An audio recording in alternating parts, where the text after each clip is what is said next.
Good evening, Dhamma friends. Welcome back to OPRC class, online part reading class, day 101. And now we are going to get started our class by respecting the Buddha. Let's respect together by reciting the homage. Sadhu, sadhu, sadhu.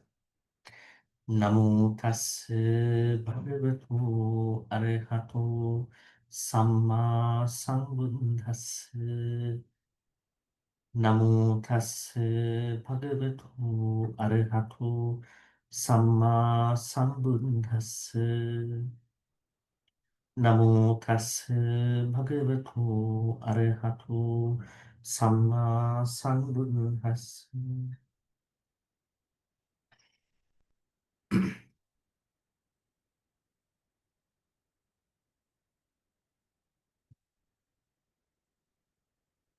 I think today we have few newcomers. I hope that they will first observe what we are doing. And then maybe they may have watched one of our past videos, and then they will be able to engage in our class. Usually what we do in the class for almost 100 days, 2.5 years, was that we pay respect to the Buddha, and then we recite the Gatha, the verse or stanza, or the particular section of the text. And then we have groups here, 1 to 8 groups, and one of them will be picking up in that recital.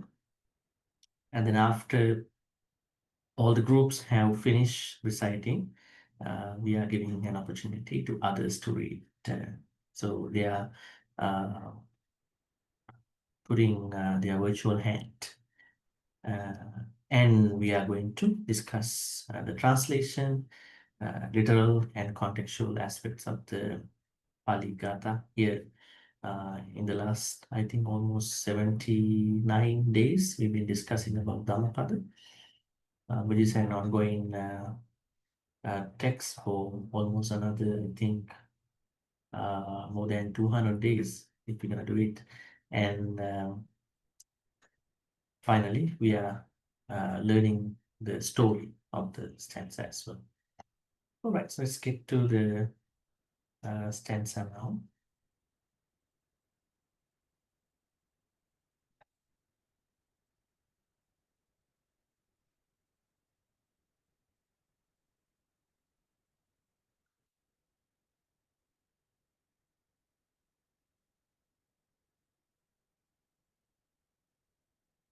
Udakang hi nayanti nettika usukara namayanti tejana. Darung namayanti tachaka attanang damayanti pandita. Udakang hi nayanti nettika usukara namayanti tejana. Darung namayanti tachaka attanang damayanti pandita. So now I will ask from groups. First, I will ask from group 1. Yes, Pauline, please.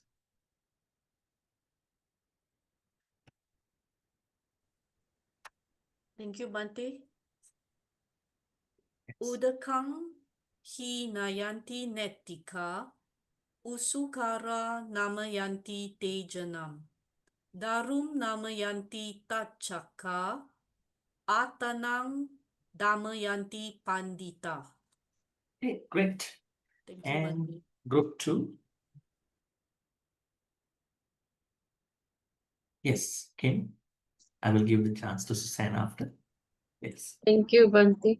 Yes. Udakang hi nayanti natika, usukara namayanti tejanang, darung namayanti tachaka,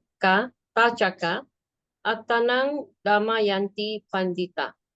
Okay, great. Thank And you. group 3. Yes, Lisa. Thank you, Bhante. Yes.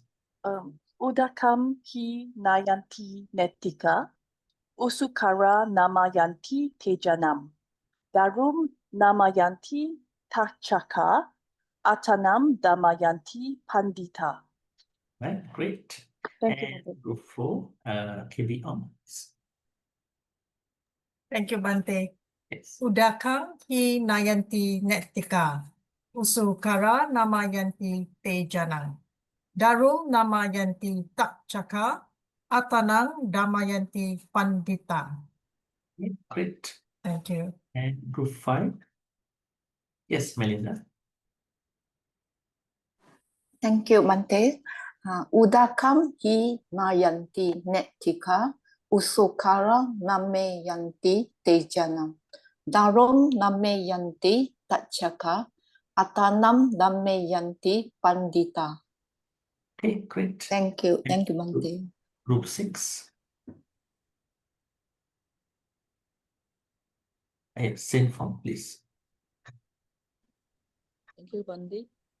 Udakam hi nayanti netika, usukara namayanti tejanam.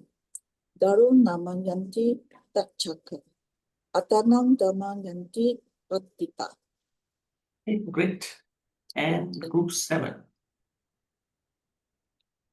Yes, Emma. Thank you, Bhante. Please. Udakam nihi nayanti netika, usukara namayanti tejanam. Darum namayanti tacheka, atanam damayanti pandita. Thank you, Okay, Bhante. great. Yes. Thank you, Bhante. And yes, group 8, Doris. Thank you, Bhante. Udakam hi nayanti netika, usukara namayanti tejanam. Darum namayanti takchaka, atanam damayanti pandita. All right, great. And now we are giving the opportunity to others. So if you would like to read, please show your virtual hand. We will start with Susan. Yes, Susan. Oh, thank you, Bhante. Udakam hi nayanti netika, usukara namayanti tejanam. Darum namayanti tachaka, atanam damayanti pandita. Okay, great. Thank you. Then we'll start with Oi. Good evening, Bhante. Good evening. Udakam hi nayanti netika, usukara namayanti tejanam. Darum namayanti tachaka, attanam namayanti pandita. Okay, great. Thank you, Bhante. What you want, please. Good evening. Thank you, Bhante. Udakangi nayanti netika, usukara namayanti tajanang. Darum namayanti tachaka, attanang namayanti pandita. Okay, great. Thank you, Bhante. Yes, feeling, please. Thank you, Bhante. Yeah. Udakam hi nayanti netika. Usukara namayanti tejanang. Darum namayanti tachaka. Atanang damayanti pandita. Okay, great. Thank you. Jenny Chong, yes.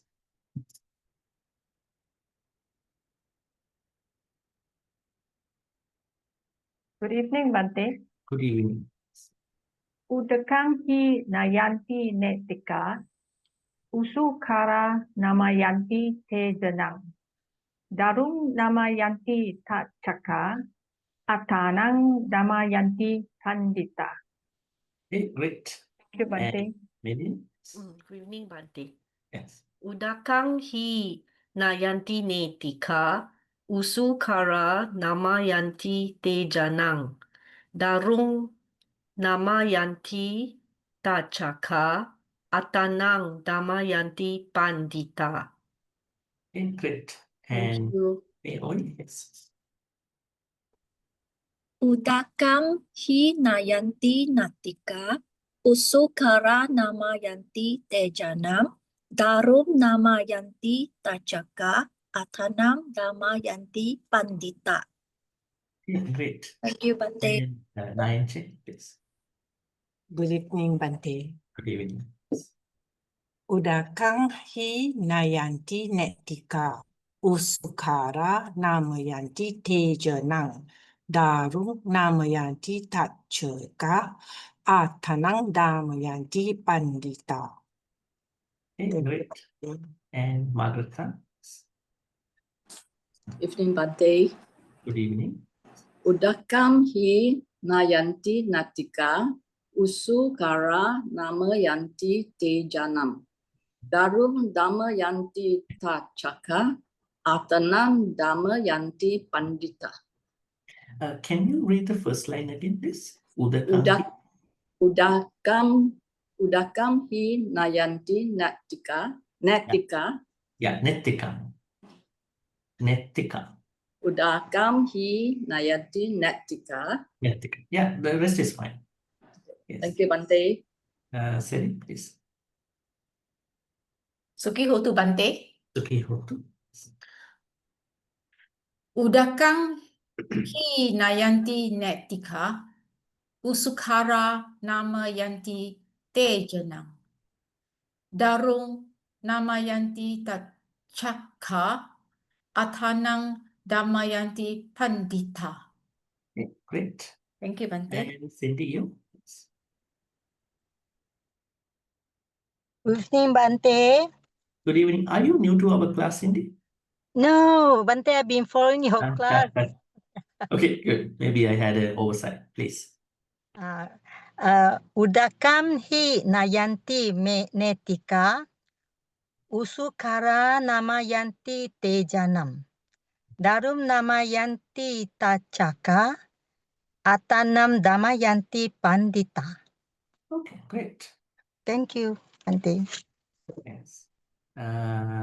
Who else? Who would like to read?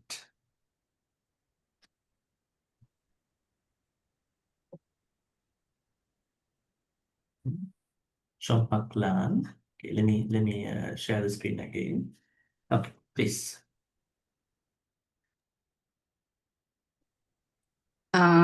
Good evening, Bhante. Good evening. Yes.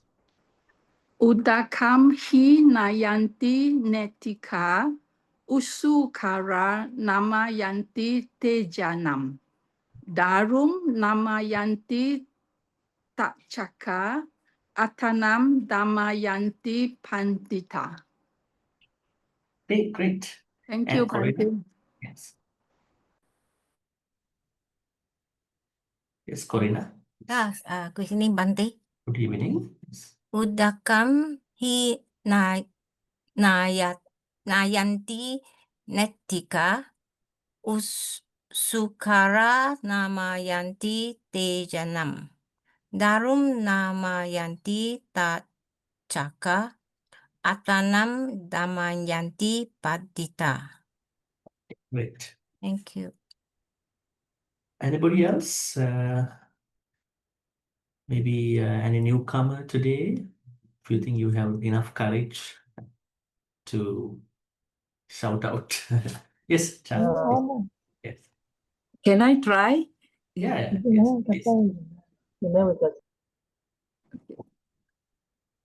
Oh, can I start now, Bhante? Yeah, please. Okay.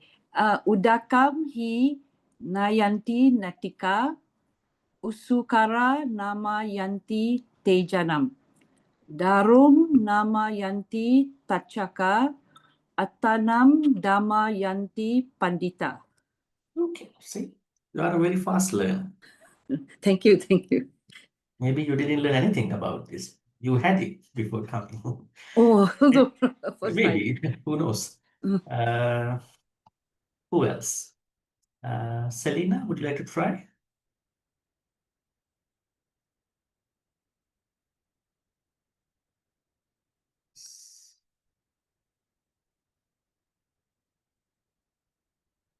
Okay, in that case, we are now going to discuss about the meaning, translation. We normally look at it in two ways. One is literal translation, and the second one being contextual contextual aspect of the meaning of this particular verse. If you look at it from a surface value, you can see the same verb has been used in 3 lines, in 2 lines. Namayanti, namayanti, namayanti. And the first verb is nayanti. Verb means all these are carrying separate lines. The first verb is nayanti. Second and third verbs are namayanti. And then last one, which is the Buddhist idea, exactly the very important idea is Dhammapada. So we can see that different people, especially when it comes to craftsmen, when it comes to different jobs, maybe different craft. And we can see there are 3 types of craft. Canal makers. Who are the canal makers? Irrigators, right? Irrigators, that means those who are trying to create canals in the way that they want water to go to a certain place. They are called them irrigators. And then usukara fletchers, those who are bending certain materials to make those materials to become arrows. And darum, carpenters.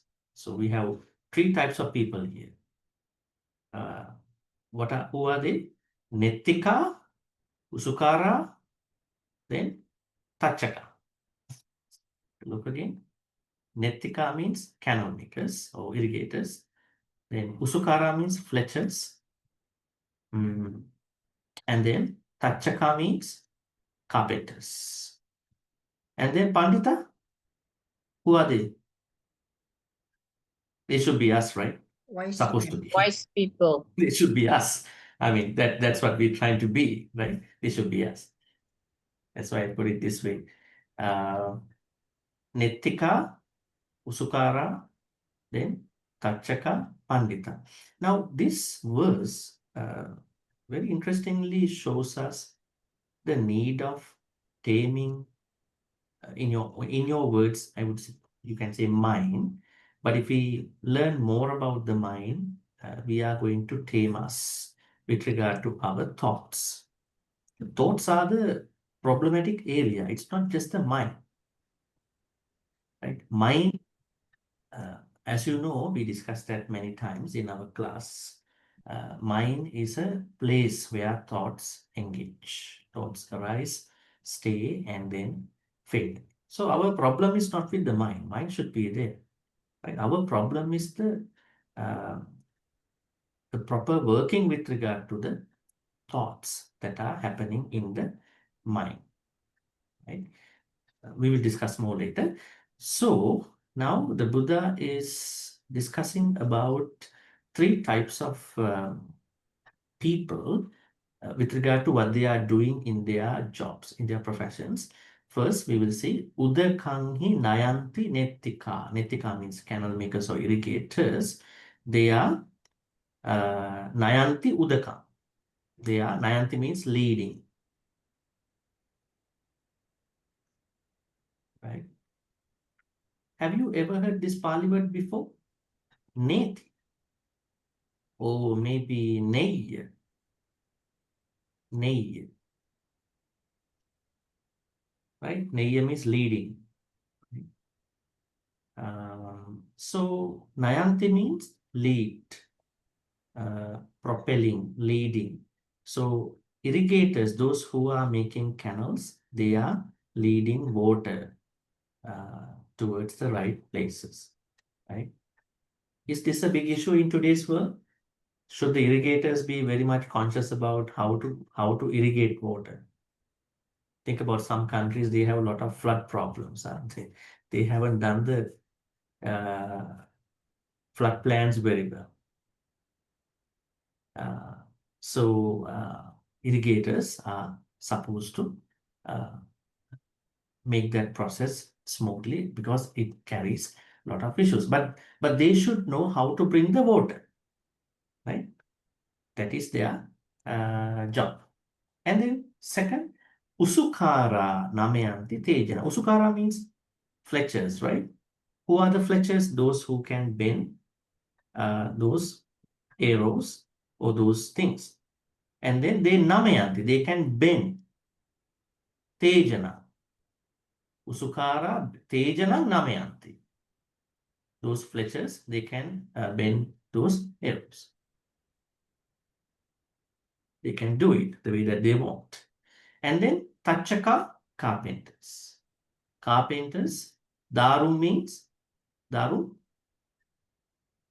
Daru Wood. means, Wood. Daru, Wood. Daru, wood. Plank. Yeah, Wood. can you tell me a place of Daru? Daru, another place that you found out this Daru in your Pali reading. Anybody has come across this Pali word Daru? D-A-R, long.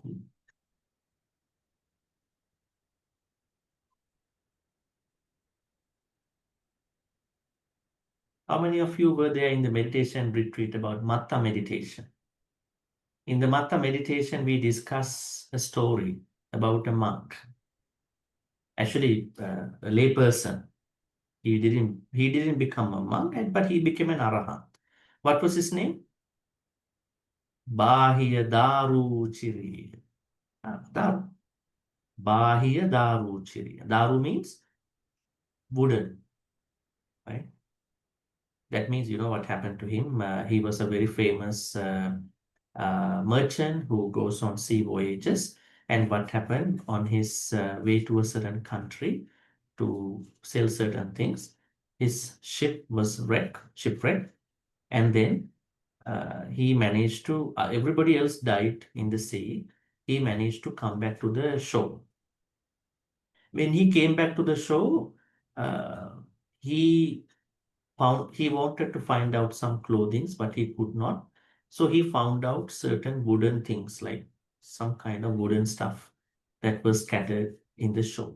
So he started covering his body with those wooden stuff. Then the people thought he's an arahant, you know. If any different person comes to this whole world, people think, oh, this could be an arahant, because he's not normal person. Nowadays we call it as abnormal people, you know. But why you wear a wooden structure? But we are not getting surprised if we go see indigenous people wearing wooden stuff. So what happened after that was that people started calling me, you are an arahant. That's why you're wearing like this, these wooden type of clothing. And then what happened? The story went into a very interesting aspect. One of the mothers in his past life was a deva, female deva, and she appeared. She told him, you don't impersonate as an arahant, because you are not an arahant. Please go learn how to become an arahant from the Shakyamuni Buddha, who is staying at Jetavana, right? And the story now. And then what happened? Buddha didn't want to talk to him for 3 times. And then he started talking. What he said was Matta meditation. When you see, you just see. When you hear, you just hear. When you think, you just think, right? When you sense, you just sense. And then that's it. In a moment of time, this Bahya Daruchiriya became an arahant. And then in a moment of time after that, due to a past akusala karma, which he was a part of, he was a part of a gang raping a young woman in Indian context. And then that woman made a curse one day, I'm going to become a young cow, I'm going to kill all of you. And then Bahyu Daruchirya was one of the victims in that curse. So now the thing is that Bahya Daruchirya was killed by this young cow. And then the Buddha said to monks, this Daruchirya is not a layperson anymore. He became an arahant just before he was killed by the cow. Now, I want to tell you about this part, his name, Daruchirya. Daru means Buddha, right? Some extra information. So Darum namayanti tachaka. So those people who are creating craft, who are creating structures out of wood, they are called carpenters. So carpenters are called tachaka. What are they called? Tachaka. Namayanti darum. Or darum namayanti. Now, in the previous one, you see bending, but here carving, right? Carpenters can carve the wood the way that they want. It might be a structure, it might be a certain direction, or whatever the structure that they want to carve. So we have now three types of people who are doing their jobs: canal makers or irrigators with regard to water, fletchers with regard to bending arrows, and then carpenters with regard to wood. Now, Attana Damayanti Pandita. So what is the job with regard to Pandita? What is their activity that they're supposed to engage in? They are supposed to Damayanti, tame their, this is something very interesting, Attana. Now there are people who are talking about that Buddhism doesn't have a self. Right? If you listen to a couple of Dhamma talks, maybe you might hear, there is no self, only not self. Actually, they are not even saying not self. They say non-self. There's non-self. That is even worse. Self and non-self. Actually, self and not self. That could be a better English translation with regard to the concept. Now, at the time that, not even at this time, we have been hearing multiple times that there is no self. Actually, there is self at a certain conventional level in Buddhism. If there is no self, who came to this Zoom class? Huh? Who came here? You are not non-humans, you are humans. Right? And who has sit down now on chairs? Right? Who has opened this space at this moment? Who was reciting? There is self. So please keep in mind, if somebody is denying a self, that is not Buddhist friendly. But how can we say with regard to what is not happening? There is no eternal self. That is the problem. There is no eternal self. There is no continuing self. But self exists. That is why we want. Then if self is not existing, who is attaining Nibbana? Who is becoming a Sotapanna? Who is practicing Dhamma? Right? Who is going through his or her own karma? Self exists, but there is no self that is everlasting. That is because of the anicca concept. Okay. Now, not even the Buddha is saying that there is self existing, but also he says we have to tame it. We have to tame it. You can see it here. Now, what is Attana? I'm going to remove this. Attana. Atta means disatta. The one you always think you are going to reject, disatta, same atta. Then Attana, the one who has the self. Attana. So, Pandita, wise individual, has to tame, or you could say discipline, this self. Right? What kind of self is that? May I know what is that self? The self that we have to see through our 5 aggregates. Right? We call self to be 5 aggregates. But be careful, we don't have to say that self always exists within the 5 aggregates. Then that will create another problem. That is not Buddhist friendly. But this momentary self is the one who is carrying 5 aggregates. And now the Buddha is saying, conventionally speaking, not ultimately speaking, you need to take care of yourself. That means, what should we take care of? 5 aggregates. Do we take care of our Rupa, Vedana, Sanya, Sankhara, Vijnana? Do I take care of my perceptions? Do I take care of my feelings? Do I take care of my karma? Do I take care of my consciousness? Do I take care of my Rupa? What do we mean by taking care of Rupa? do I have the right attitude with regard to Rupakanda? Because we have the wrong attitude. What is the wrong attitude with regard to Rupakanda called? Sakkaya Ditthi. I think a few weeks ago I sent you a document with regard to 20 Sakkaya Ditthi and some examples, right? So how to take care of our Vedana? Our feelings? We have to manage our feelings, not to think that I have an eternal Vedana, right? If someone thinks I have an eternal Vedana, right? If I understand Vedana is a state of feeling, is a state that is arising, that is staying, that is going away, right? So then I bring the right attitude with regard to understanding my own Vedana aggregate. And what about Sankhara? How to take care of my Sankhara? Sorry, Sanya, perceptions.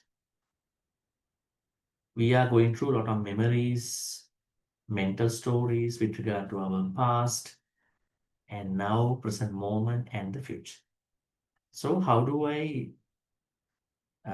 bring the right attitude? You could say mindfulness, wise attention, into understanding those perceptions. Right? Then I take care of these perceptions. Otherwise, these aggregates are taking care of us. Would you like to give a chance to aggregates, or would you like to take care of your aggregates in the way you want? Right? This is the plan. Ideal plan is trying to, rather than you controlling those five, trying to take care of those things in a holistic way. And what about Sankhara? Do you take care of your karma? Do you? Or you just let them happen? If a situation that creates you to do bad karma, let me do that. If a situation, if I happen to do a good karma, I do it. So then you are not taking care of your karma. You know that every conscious activity, volitional activity, can create karma. So you are careful of it. You don't want to create akusala karma, right? So you are taking care of your sankhara karma. What about consciousness, vijnana? Yes, definitely. That is the most important part. You know, when you obtain what you call media, like different media with regard to eyes, so what you call sight, sound, smell, touch, and all these tastes and thoughts, you are going to take care of your consciousness in not becoming dragged out by those things. So what we need to understand here is that Panditas or wise people, they know that self is not eternal, because self has to be understood from two perspectives. One is conventional perspective, while the other one is true ultimate perspective. Ultimate perspective tells us there is no self that we can take as self at a certain point. But conventionally speaking, in our life, we have concepts and we have to work with, we have to deal with our Panchakanda, and we believe that there is a self that is happening, but it is impermanent. Right? So we have an impermanent self. Now, when people say impermanence, they don't like to take it as self. That's why the Buddha says here, Panditas are always taming their changing self. Right? That is the part. Yes, Kebio, you have a question? Yes, Bhante. Yeah, Bhante, regarding the Papancha and Nipapancha, that one is actually starting from the Sanya aggregate, right? Which is part of the Sakkaya. Yeah, Papancha initially start from our senses. It will go to Sanya. Yeah. Now, Chakkuncha Paticca Rupecha Uppajjati Chakku Vijnana. And this way it goes. Yang Vedeti Tang Sanjanati, Yang Sanjana Tang Vitakketi, Yang Vitakketi Tang Papancheti, Atita Nagata rupu, it goes to different sense media. So it initially start from normal our sense conflict, right? Sense amalgamation. Right. But papancha means distorted sanya. Yeah. Yes. That's true. Yes. Means we call it proliferation, right? Conceptual proliferation. Because Buddha says there's no beauty in this world. Right? In many suttas, Buddha says, Nate kama yani chitrani loke. It's very interesting.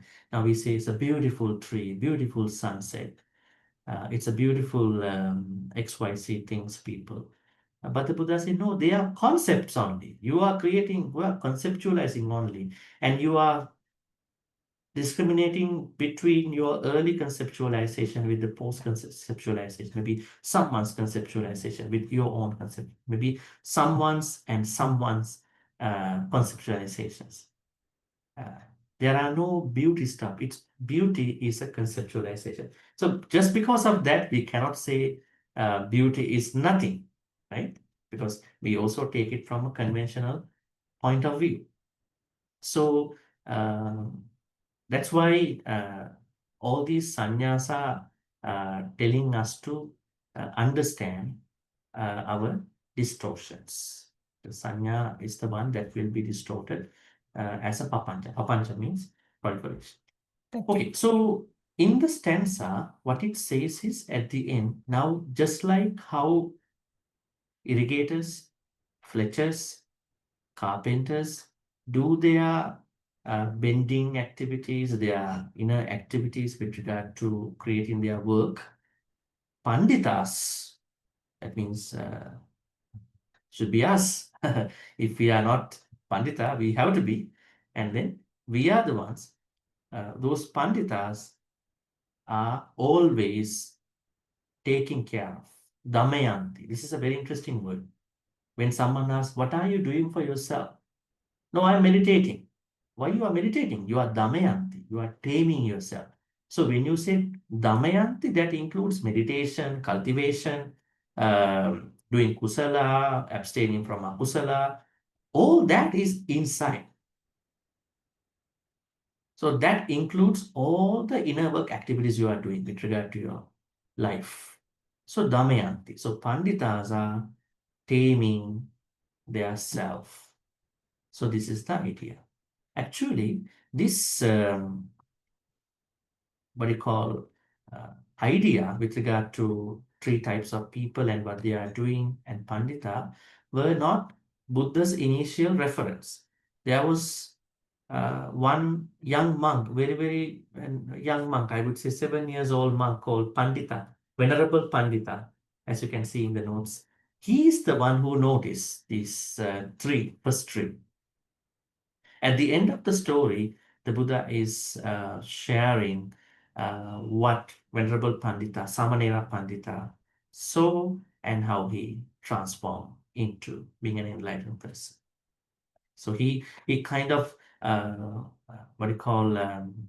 recaptured everything and then said this is what happened to Venerable Pandita. Okay, what are the important things that we have to learn in this stanza before we get to the story? Okay, Damayanti. Can we discuss about Damayanti a little bit?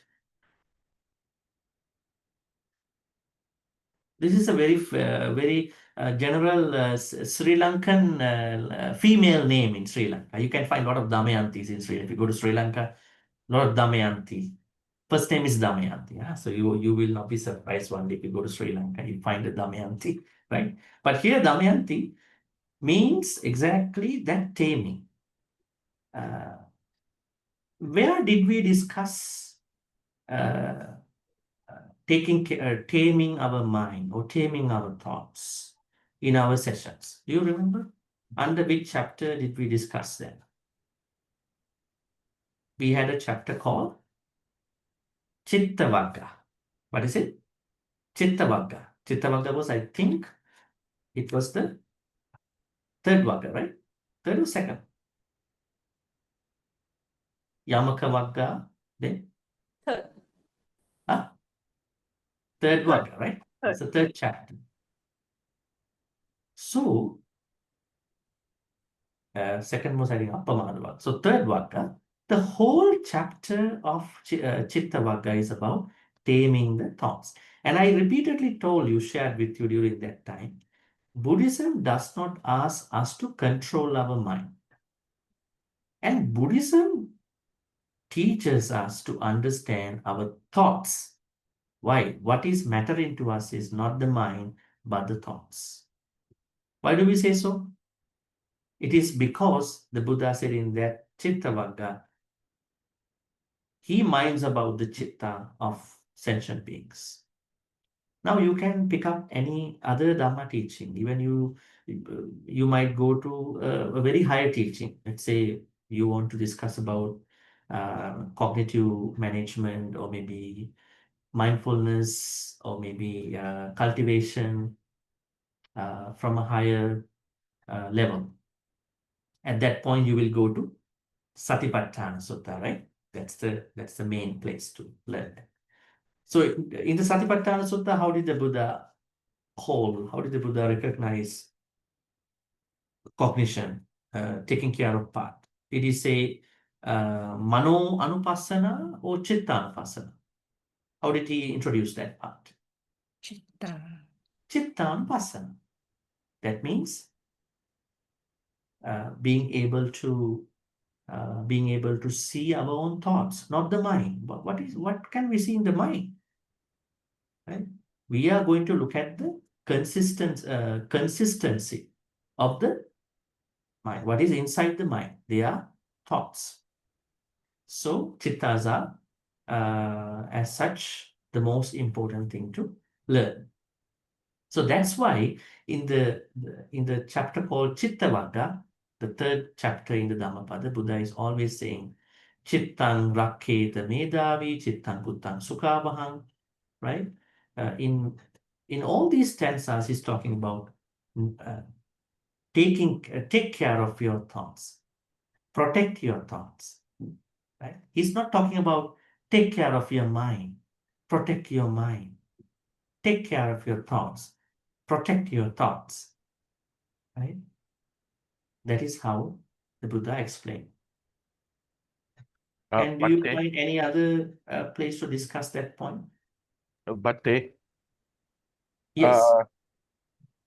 by focusing on our thoughts, this is what I understand. Our thoughts basically will lead us to create either kusala karma or akusala karma, right? Well, depending on how you process them. Yeah. So depending on how we process our thoughts. So that's why we need to watch our thoughts. Isn't it? Well, there are certain methods. One way could be watching. Yeah, that means we need to focus on our thoughts. Whereas when you want to focus on our mind, it's I don't know, it's like So looking you at the can't car focus the instead of mind driving the car. unless you understand what is inside the mind, what to focus in the mind. Yeah, that's what I That's was what trying I'm to trying to say. say. I'm trying to say here, rather than saying, no, people say, take care of your mind, protect your mind. From what? Take care of your thoughts. Then I know when it comes to thoughts carry connotative ethical elements. What ethical elements thoughts carry? Lobha element, alobha element, dana. Then dosa element, metta element.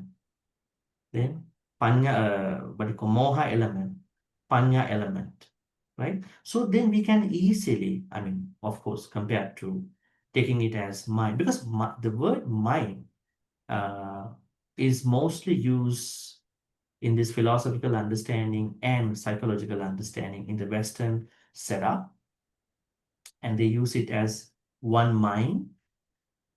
Now, if you learn a little bit of Abhidhamma, we know there is not even one mind. If you talk about many minds, right? And also something important is given in the most famous Pali verse that was said to have been used by all the Buddhas. What is that Pali stanza? Pali verse? Sabba papassa akarana. Right? Sabba papassa akaranam Kusalassa upasampada sachitta pariyodapana etang buddhana satsang. This is a very interesting place to understand. Again, Buddha is asking us to look at thoughts and not the mind. Right? Sabba papa sakaranam, not to do any akusala activities, even the slightest. Kusalassa upasampada, to do all the good things, starting from the slightest kusala karma into those giant, what do you call, jumbo kusala activities, katina, right, coming up, right, those higher kusala activities. And then sachitta pariyodapana. Pariyodapana means purification. What to purify? Our thoughts. Now, how are the translations were translated for this? Sachitta pariyodapana. Take care of the mind. Purify the mind. Right? You can accept that. But when we discuss about it, what to purify? Purification refers to the thoughts that are in the mind. See that? Right? So that way, Panditas are always purifying with regard to taking care of their thoughts. Right? So what is the story of this stanza? You can see Venerable Pandita. I think it's very interesting that we found out a monastic name as Pandita, Venerable Pandita. You can say Bhante Pandita, Venerable Pandita. So the story goes back to another Buddha. What was the Buddha? Who was the Buddha? This Buddha was the one who was who lived before Shakyamuni Buddha, Buddha Kashyapa. During the Buddha Kashyapa, there was one man who wanted to offer a dana to the Buddha and 20,000 monks in his Buddhist order. He thought, I would not be able to give this dana because there are 20,000 monks. So I would ask my friends, people in the city, to take some monks with regard to offering. So this particular village people, they are offering to 500 monks.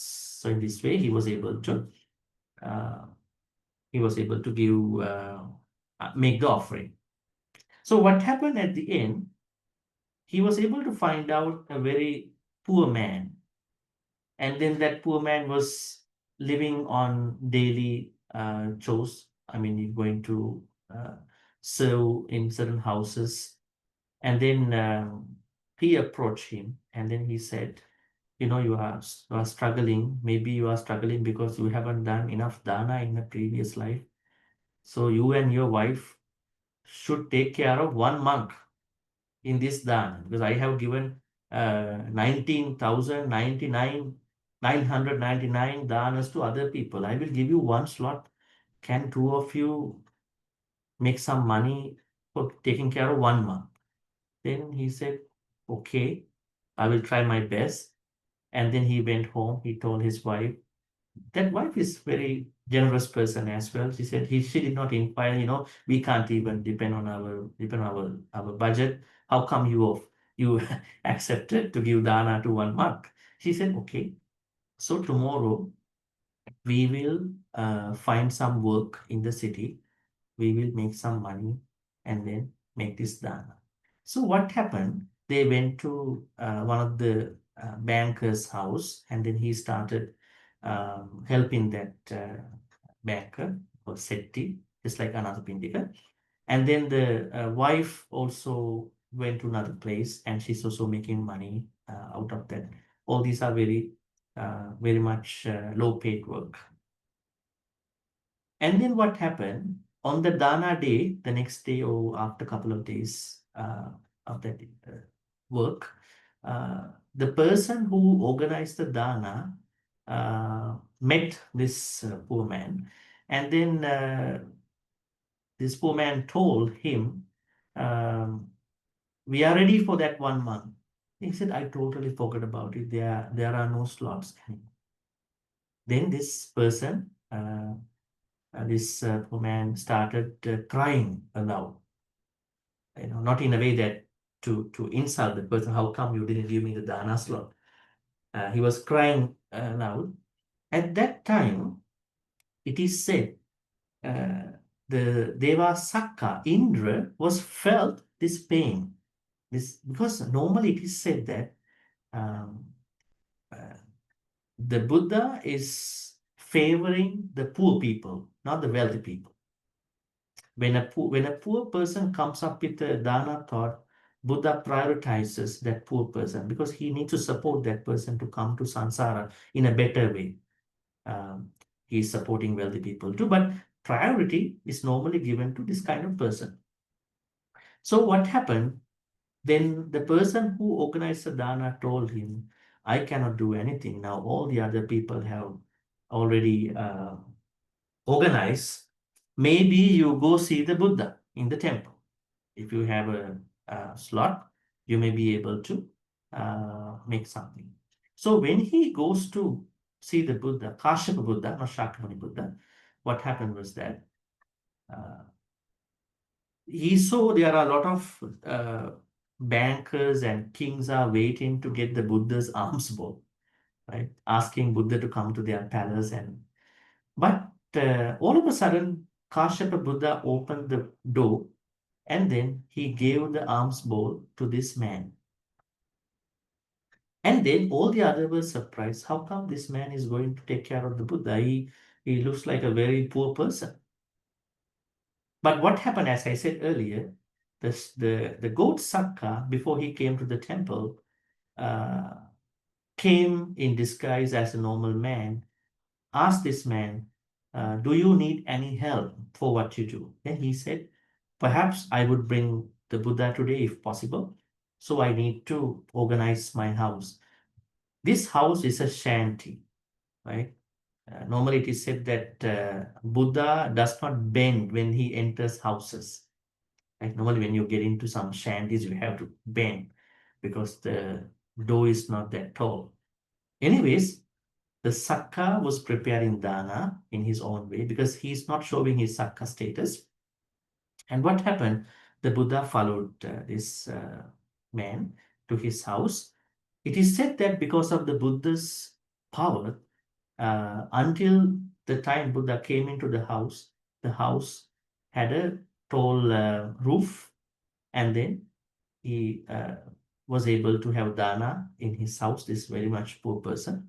And then the Buddha went back. Kashyapa Buddha went back. And then it is said that because of that dana, but the Sakka was the one who was supporting this man, he was able to be granted a lot of gold in that store. So what happened after that? This man passed away with his wife. And during the Buddha Gautama, Shakyamuni Buddha's time, he was reborn in a family that was very much closer to Arahant Sariputta in Savatthi. So Arahant Sariputta was invited to this house to bless this new baby. And then one time when he came in, he asked this baby was that poor person, asked what was the name given to this baby. And then the mother told Arahant Sariputta, ever since the baby was born, even the servants in my house became big, intellectual, smart, wiser. We believe that this baby is the reason of why they all became a little bit smarter. They are very thoughtful about what they are doing in the household. So we gave the name Pandita to our son because he's really wise. That's why not even he himself, our caretakers, our servants in the house, they all became somewhat smarter, more intellectual, knowledgeable, wise. So what happened? As Pandita grew up, when he was turning to 7 years old, Pandita made a request to his mother. Okay? Mother, I want to become a monk. Then she had told the baby, I have never rejected what you have asked. You have not asked too many things in your life. So we know you can manage being a monk. And then we would like to talk to Arahant Sariputta, their monk who is coming to their house. And then Arahant Sariputta ordained him. as a Samanera. And then what happened? Arahant Sariputta is very much concerned about him because a 7 years old boy. So one day, when he wanted to go for Pindapata, he didn't go for Pindapata. He let other monks go Pindapata, and then make sure that Samanera is okay. And then he brought Samanera for Pindapata, arms round. On their way, Samanera Pandita noticed 3 things. What are the 3 things he noticed? May I know? Can you guess? Pandita, this Samanera Pandita noticed 3 things. Cannot Sariputta's robe.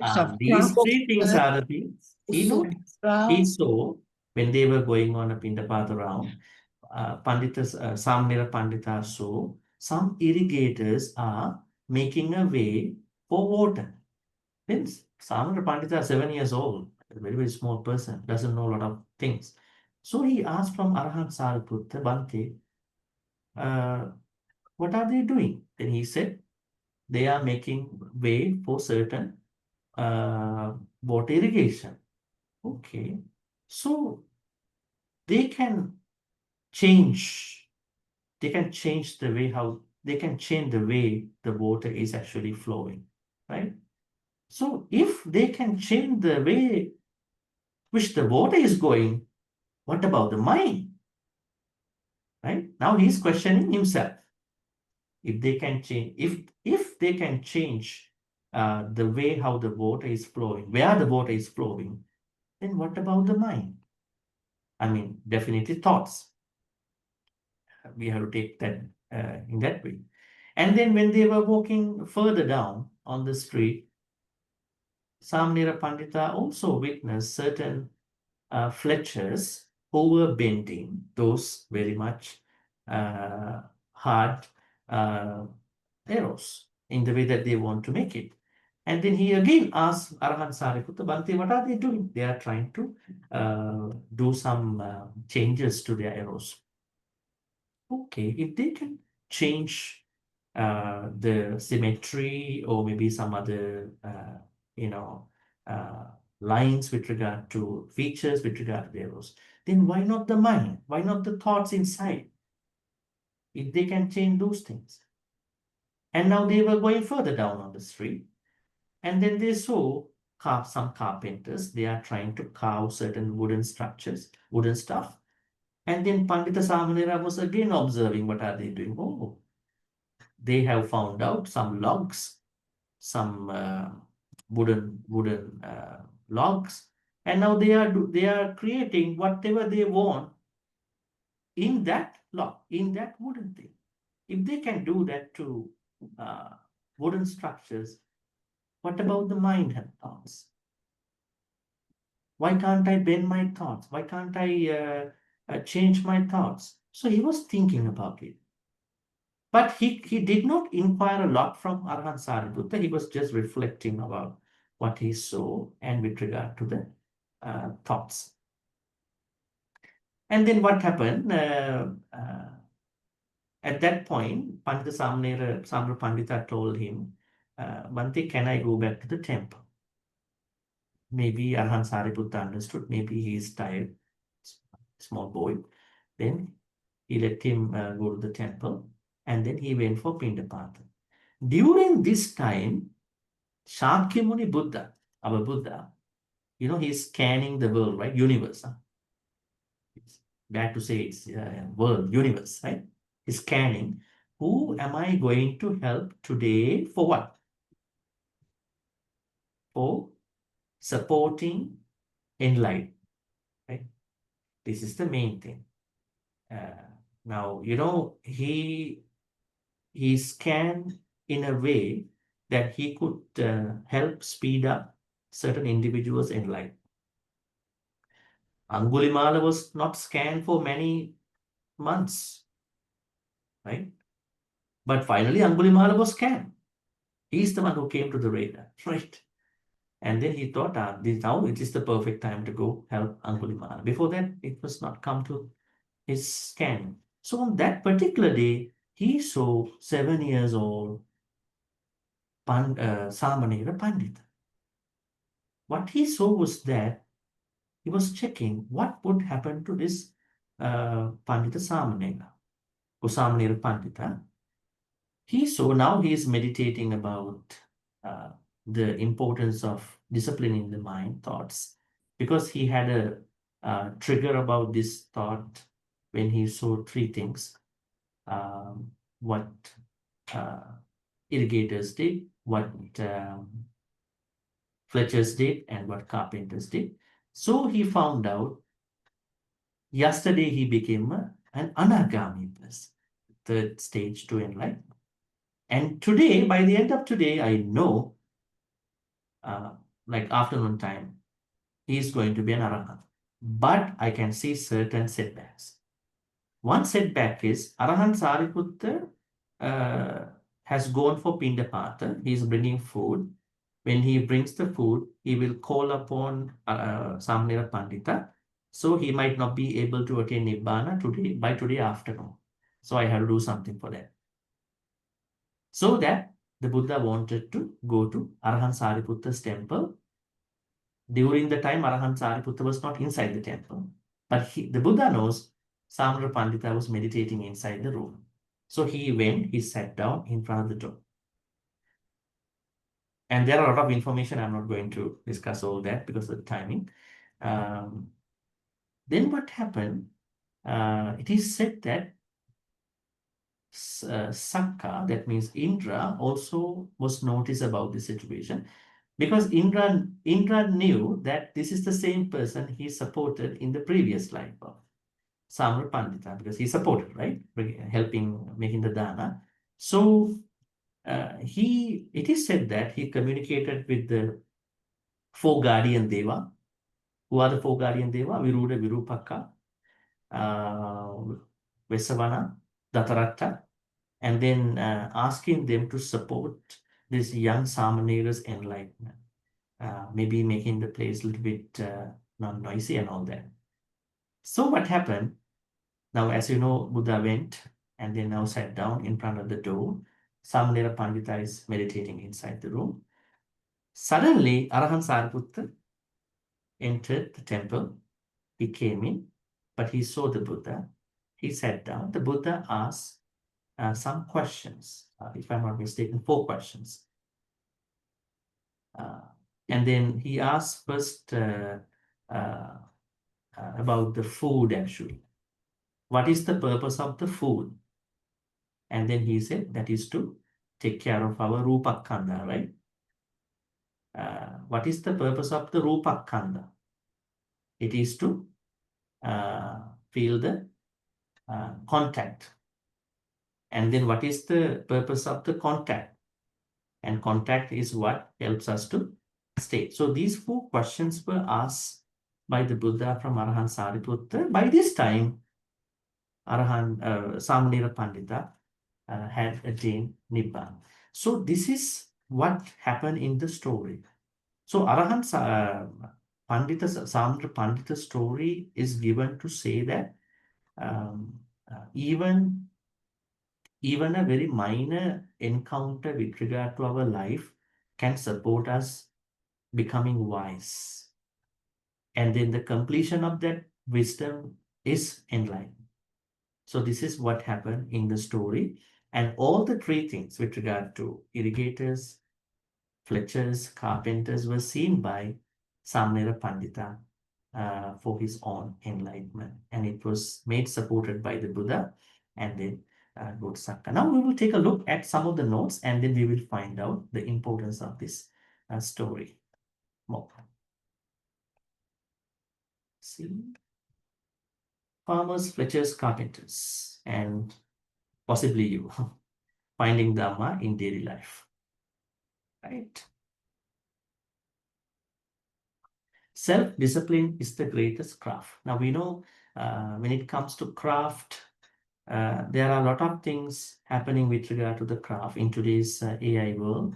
A lot of things are automated, but finally, what has become more important is that our self-discipline with regard to how we are going to process our senses.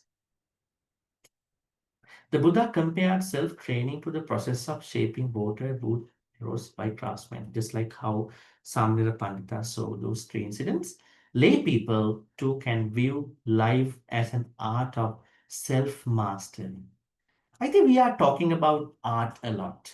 Art of cooking, art of talking, art of relationship. But the best art is disciplining our thoughts, right? You may talk about a lot of art, as a pleasing subject, but the best art in our life is to discipline our thoughts depending on the situations, right? This is something we learn from Samnira Pandita's story. Wisdom can arise from ordinary work. Venerable Pandita's insight arose not in meditation, but while observing craftsmen, irrigators, fletchers, and carpenters. Right? This reminds lay practitioners that daily life is a field of mindfulness. I want to comment on that. Field of mindfulness, such as cooking, cleaning, driving, caring for family, can all become moments of awakening if done with awareness and dignity. I think for many people, they are distractions, aren't they? They are not sources of mindfulness. For them, they are distractions to them, but they are the real sources of your mindfulness, wisdom. Because if you think that you want to find out something very different from those daily chores, then you will have to spend some more time for something, but it might not be very much practical sometimes, right? But what if you are cleaning your house thinking, just like my mind's akusala, this house has to be clean. It's like I am bringing up a lot of kusala in my thoughts. My house is very messed up now, very disorganized. It's like an akusala mind. It's like a lot of akusala thoughts have come into my house. So I have to clean in a nice, healthy way. I'm not going to blame anybody in the house. Why not you? Why me? No, it's me. I like to do it because the more I clean that, I feel like I'm cleaning up that akusala space. What about washing dishes, right? I think all these activities can be used for sources of mindfulness at the end. So we don't have to depend on very much different things. Now think about how many times we have seen irrigators. Can you imagine how many times we have seen irrigators in modern life? Even some people have worked for the Ministry of Irrigation, right? Some have taken positions in the irrigation ministry. But what change has happened to those people? I don't think so. And what about those steel activities with regard to making? How many times we have seen those activities in factories, other places? What about carpenters? How many times carpenters have come to our own house? How many times we see how they are carving different things? How many times you have gone to handcraft shops? But what enlightenment you got? What awareness has come to your life? I don't think most people couldn't understand because you were stuck to the beauty of the carving. You were stuck to the artifacts. You were stuck, oh, how smart is this carpenter, right? Maybe next time when I want something in my house. Okay, give me your number. Put your number here. This is what we are looking at. But for someone who is becoming wise, they catch the right place, the right point of that experience. I think we have so many opportunities in our life to become wise, but we have not been able to catch up a lot of those. I'm not saying you haven't been able to catch up. You may have caught up those things, but not to the level just like Samnira Pandita. And also, I want to tell you one very important thing that caused Samnira Pandita to come to this level is his dana activity. Okay, so dana also very much matters to our enlightenment, right? For most people, dana is a cultural thing, but the way how Samra Pandita in his life as a very poor person did with his wife was very much praiseworthy. Why? He had nothing to give. He had to work, he had to make extra money for that, and then he gave with his wife.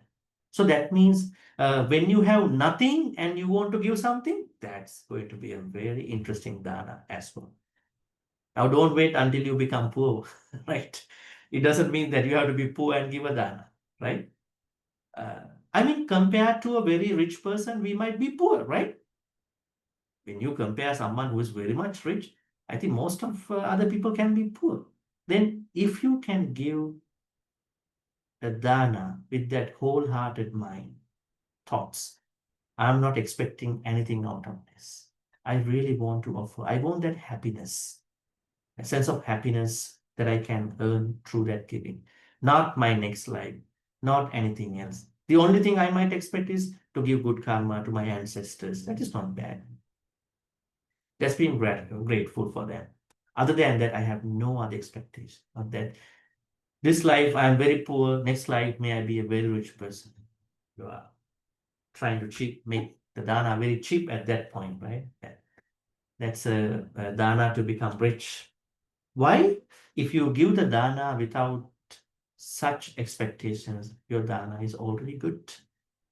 It is in the right position to go to the level. So Samanera Pandita's understanding about those three people, what do you call irrigators, fletchers, carpenters, were not happen randomly. It happened through the support of his dana too. So that means we must have an ongoing dana practice when we are doing our enlightenment process. If you don't have that dana support from the previous lives and even this life, enlightenment is not pushed to that level. You are not pushed to the enlightenment. You need that support from good karma that you may be having through dana. So Samara Pandita's this surprising enlightenment was not happen just because he saw these three things. It was made to that enlightenment process because he had done enough dana, especially during the Buddha Kashyap's time.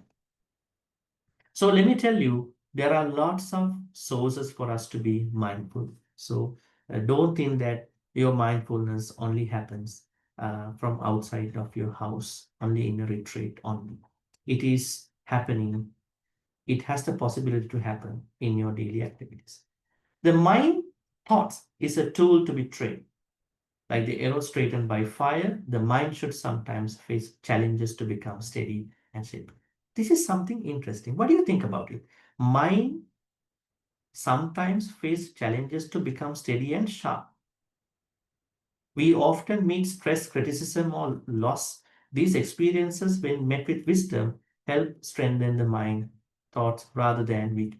Now, normally, when we are going through a certain challenging situation, we might take it very negatively. But what has happened in hindsight is that mind has become very much strengthened through that experience. You will become very much resilient in, managing your thoughts. So all that is happening through this training of the thoughts. Wisdom has no age limit.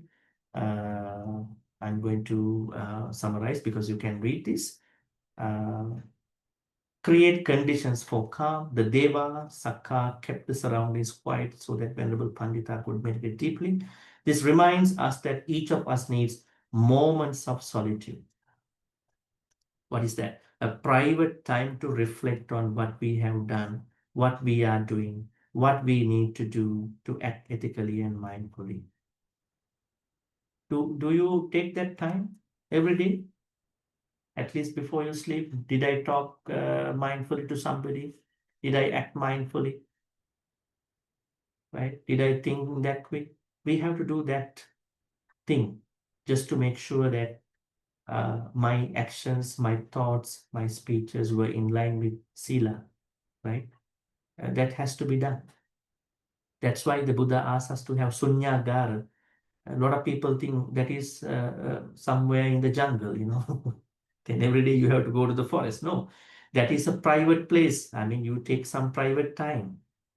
You don't need to be with people. It doesn't mean you will become an introvert. I mean, you take some time every day. Did I speak nicely? Did I speak mindfully? Right? Do I act mindfully? No. 2 times I lost my key. I put the key inside the car and I locked the car, Then something wrong. Where's my mindfulness? Somebody might think about, I put the car key inside the car and lock the car. I put the key inside the house and lock the house. But I seem to have been practicing mindfulness. That means mindfulness has not come to my daily life. It is only happening in the certain events on. So you are going to cross-check. Is it happening or not? Guarding or taming the mind thoughts like a precious field. Sincere efforts bring invisible support. We can see this is something very interesting, because let's read this part. When Venerable Pandita practiced earnestly with effort, even celestial beings, Sakka and other devas, world guardian devas, protected him. This teaches that when our intentions are pure, supportive people and circumstances naturally appear. The world often aligns with those who act with truth and compassion. Now, some people have a different idea with regard to that. They are saying, Bhante, when I meditate, lot of problems come to me. When I don't meditate, no problem comes to me. I think Mara is troubling me all the time. How come? Now, Samanera Pandita's case is a good example. When you are doing the proper meditation, even Sakka comes and helps you. Why you bringing Mara to your meditation? They are saying, when I'm not doing anything good, I'm good. When I'm starting something, oh, Mara comes in different people, Even people around me become Mara. Right? They are saying that because they don't know that when they keep doing that without getting caught up with that unnecessary understanding, they will be supported by Sakka, the head god, and Lokapala Deva, Dattaratta, Viruda, Virupakka, Vesavana. They are the Lokapala Deva. They are reporting to the god Sakka, right? So you have the support. But mere meditation is not enough, okay? You need to have Sila. Sila is important. Sila, it's Samadhi, and then you are the inner world to wisdom. Then you are protected. But when you are not respecting the Sila, you do whatever you want, and then you want to meditate. Then you are not protected by them, because Sila is the starting point of Buddhist meditation. And then, inner change reflects in outer life. Venerable Pandita tamed his mind and became liberated. For us, taming the mind thoughts brings freedom from anxiety, conflict, and regret. Actually, when we tame our thoughts, we know that we are really getting into that state of mind. When we change inwardly through mindfulness, patience, and right view, this is the most important thing, right view, our relationships, both community life, begin to transform, actually. It's very clear cut here. So now we going back to our very point here. In this verse, Dhammapada verse 80, what the Buddha says through Samanera Pandita's story is that we need to tame our thoughts. Taming the thoughts brings us all the happiness. And when we say taming the thoughts, that includes everything. Brahma Vihara, Satipatthana, 10 Kusala, everything is embedded in that state. All right, I'm leaving you to ask some questions. We already got perhaps one question here. But then could you kindly explain again the 4 questions of the Buddha to Sariputta? I think I will leave it in the chat after the class, so everybody can see that, those 4 questions. Okay, any other questions? Yes, Pauline, please. Thank you, Bhante. Bhante, just thinking, right? Now for us, we won't see fletchers, we will not see irrigators in our day-to-day life. But now we do see like video games.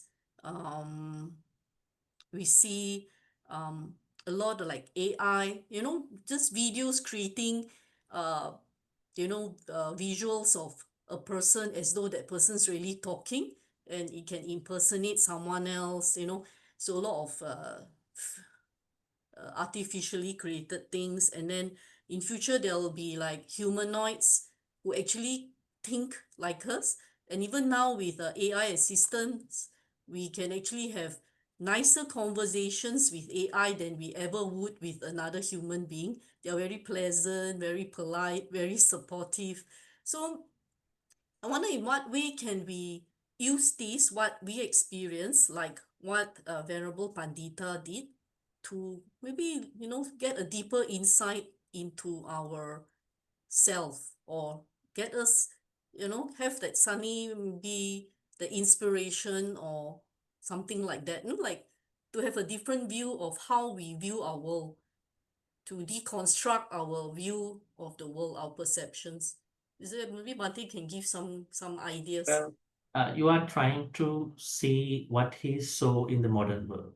Now think about Buddha's time. What they saw compared to what we see now could be very minimal with regard to changes. Now you are talking about a transhumanist experience, such as automated robotic phenomena that we see in today's world. If Samara Pandita was to be here, was to see a robotic experience, maybe he would think about how nicely is the AI robot following the human voice, and then that could itself become his point of enlightenment later on. Because what we need to see is, what we need to be surprised is not what we see, what he saw at that time. What he saw was that the bendability, flexibility and bendability of those professions, right? So I would take it this way. Even in today's world, we can see videos where those, industrialized people change materials. We can see that. On the other hand, from an overall perspective, we can see those robotic experiences and those outcomes of them, like maybe an AI robot is talking to someone, maybe becoming somebody in the service culture. So if Samanera was here at this point, Samanera would see how bendable is the robotic experience compared to the real human experience, because there were no robots without humans feeding the information onto an automation, right? Whatever the thing they are doing, they were previously done by humans.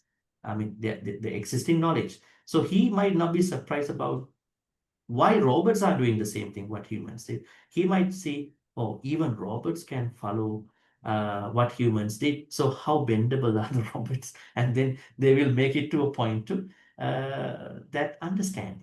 So what we need to see is that quality, the quality, what he saw, the nature of the experiences, what we have to discuss with regard to those new experiences. That's what we need to understand. Now think about, some people even talk about animals. If you can train a dog like this, right, why can't we train humans? Why are humans becoming drug addicts? Why are they becoming alcoholic? If you can train this animal, if you can talk to a parrot, if you can make a certain animal like this, they're super loyal and then disciplined, and when you tell something, they become like that, right? So I think that is what the experience of Samara Pandita is similar to. Samara Pandita only saw those things because that is what he could see at that point. But for us, I think we have so many phenomena. But the problem is, why many of us, not to pick on anybody here, why many people in the normal situations cannot see them as enlightenment triggers. It is because they are creating their own sanya with regard to the robot, to the AI-driven stuff, to the games, to what they say. They have their own things. Maybe they are comparing one robot to the other robot, one AI experience to another AI experience. Maybe they are in that experience which the people who created us want us to be. But Arhan, we don't have to go to Arhan Pandita's experience. Think about Patachara, the lady who lost everybody. How did she become an Arahant? She only saw a mini waterfall. How many times we see waterfalls? Wherever we go, we can see a waterfall, but we never came to that point. And her point was that the water that came from a high place went down to the low place. And the water I saw in that higher place is not the water I see here now, right? So she saw it a bit more philosophical way. But for us, no, nature is nature. The water is water. And I only want to see that outside experience only. So I think the examples are not that much mattering, I guess. What I can see is that we have so many opportunities compared to the Buddha's time. So that is how I think we can think about it. Yes, carry on. Yes, Bhante. With regards to the Buddha Kassapa asks Pandita Samanera the 4 questions, does that refer to the Paticca Samuppada? Because that actually started with Rupa Kanda and then Salayatana, and then you have the context and the Pasa and all that. So is that similar to what he asked? Yes, I'm going to put it properly in the chat later on. So you will see what happened. So definitely they are about causes, conditions, and effects. Hetu, Pachaya, Phala. Actually, this is what we need to understand in our life. I mean, Venerable Vakkali kept seeing the Buddha, and the Buddha asked Venerable Vakkali, why are you seeing me like this? And he said to him, I became a monk to see you. And then the Buddha said, you cannot see me this way, eye to eye. You need to learn Dhamma, which consists of Hetu, Pachaya, Phala. So that is how one can understand Dhamma. And when you see the Dhamma, the Buddha said, see the Dhammas. Learning the Dhamma and seeing the Dhamma are 2 different things, okay? You may learn a lot of Dhamma, but being able to see the Dhamma is a different experience. How to see the Dhamma? When you bring Hetu, Pachaya, Phala elements into your daily experiences, then you will not learn at that point. You know what they are. You will see the Dhamma. When you see the Dhamma, you see the Buddha. And the Buddha discouraged Venerable Vakkali, you can't see me like this, eye to eye. You learn about these 3 things, then only you see me. What does it say indirectly? We can see the Buddha even now. Yeah, because we can see the Buddha in that way, because if the Buddha is saying Hetu Pachaya Phala approach is what we need to practice to see the Dhamma. Because we learn the Dhamma a lot. We learn, we write down, we record and all that. But seeing is another layer of that, right? So yes, those 4 questions were regarding about Hetu, Pachaya, Phala. I will in the proper sentences put it in the chat later on. Thank you, So, Bhante. all right, maybe we can take one more question and we will wrap this up at that point. Any more question?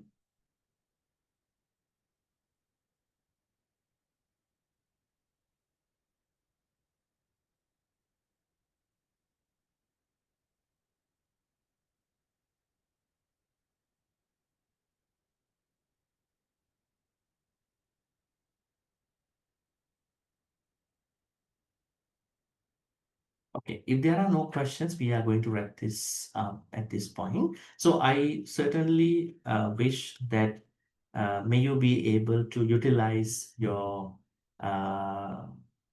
phenomena, things that you see, that you hear, that you smell, taste, touch, and think in order to understand life from a different layer, especially as I said later on, seeing the Dhamma.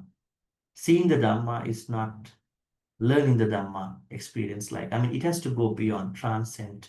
That means you have brought them into real life. when you talk about real Dharma, true Dharma, then your life has to be looked at from true life as well. So what Venerable Pandita saw was his own motivations. And as someone asked over here, we have tons of motivations in our life. If Patachara could understand anicca, impermanence, just by looking at the miniature waterfall, how many waterfalls, how many watery situations we are seeing in today's modern world. Now, there are a lot of waterfalls in every comfortable, luxurious buildings too. Why we are not going to that level? It is because we have a certain concept with regard to waterfall.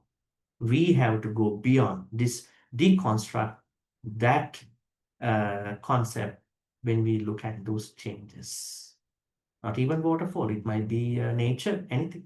So I hope that you will be able to see that, and may all those motivations become real, true motivations to get to the next level. So by reminding that, may all the good karmas we will be making today, by learning about the importance of taming, disciplining our thoughts, in particular thoughts, because thoughts are employing in the mind, be transferred to all the departed ones who passed away in the name of all of us. May our departed ones be well and happy. May they attain the supreme bliss of Nibbana. Sadhu, sadhu, sadhu. Idang me nyati nang hutu sukita huntu nyatayu. Idang me nyati nang hutu sukita huntu nyatayu. Idam me nyati nang hotu sukita huntu nyatayu. May Deva Naga Mahitika receive all this good karma. As you can see, Venerable Pandita was supported by Deva for his enlightenment. So that means their support is very much important, not to your secular success, but also for your spiritual success. May Deva Naga Mahitika receive these good karmas. May they be well and happy. May they bless and support for all of us for good health, quality of life, prosperity, safety, happiness. May they particularly support our Dhamma journey. May they attain the supreme bliss of Nibbana.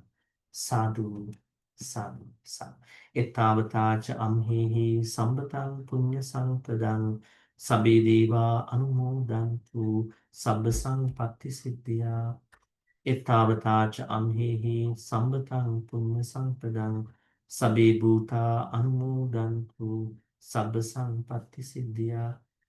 Ettavata cha amhehi sambatang punya sampadang sabbe satta anumodantu sabba sampatti siddhya. Akasattha cha bummattha devanaga mahiddhika punyantang anumoditva chirang rakhantu sasana. Akasattha cha bummattha devanaga mahiddhika punyantang anumoditva chirang rakhantu desanang. Akasattha cha bummattha devanaga mahiddhika punyantang anumoditva chirang rakhantu mang parang chirang rakhantu tvam sadati. Dhammavish, as we usually do this at the end of any kusala activity. This is about maintaining, deepening our Kalyana Mitta friendships while expecting, wishing, maybe become surrounded with more Kalyana Mittas. At the same time, maybe become Kalyana Mittas to as many sentient beings as we meet in samsaric life till we attain Nibbana. Imina punya kammena mami bala samagamo satang samagamo hotu yavadimbala patya. Finally, may all the good karmas we've been making today in this 101 OPRC class, where we discuss about disciplining ourselves with regard to flexibility, bendability with regard to our Dhamma life, taking care of our thoughts. May all these good karmas be supportive and helpful for all of us to attain supreme bliss of sadhu, sadhu, sadhu. Abhivadana silissa nichang vardha pachayinu chattaro dhamma vardhanti ayuvanno sukhang balang ayurarogya sampatti sakka sampatti mevacha Atu nibbana sampatti iminati samichatu sadhu sadhu sadhu. With those blessings, wishing you a pleasant good night till we see again on Thursday next week. Thank you, Sadhu, Bhante. Bhante. Sadhu, Sadhu, sadhu, Bhante. sadhu. Bhante. Thank you, Bhante. Good night, Hi Bhante. everyone. Night. Thank Yeah, you, thank Bhante. you, Thank you, Bhante, Sadhu, Bhante. Chandima. sadhu, Sadhu, sadhu. sadhu, Take sadhu. care, Sadhu, everybody. Good sadhu. night. Good night. Good Sadhu, night. Bhante. Thank you. See Thank you you, tomorrow, Bhante. Bhante. Bye-bye. Thank you, Bhante. See you. Bye-bye. Yes, David.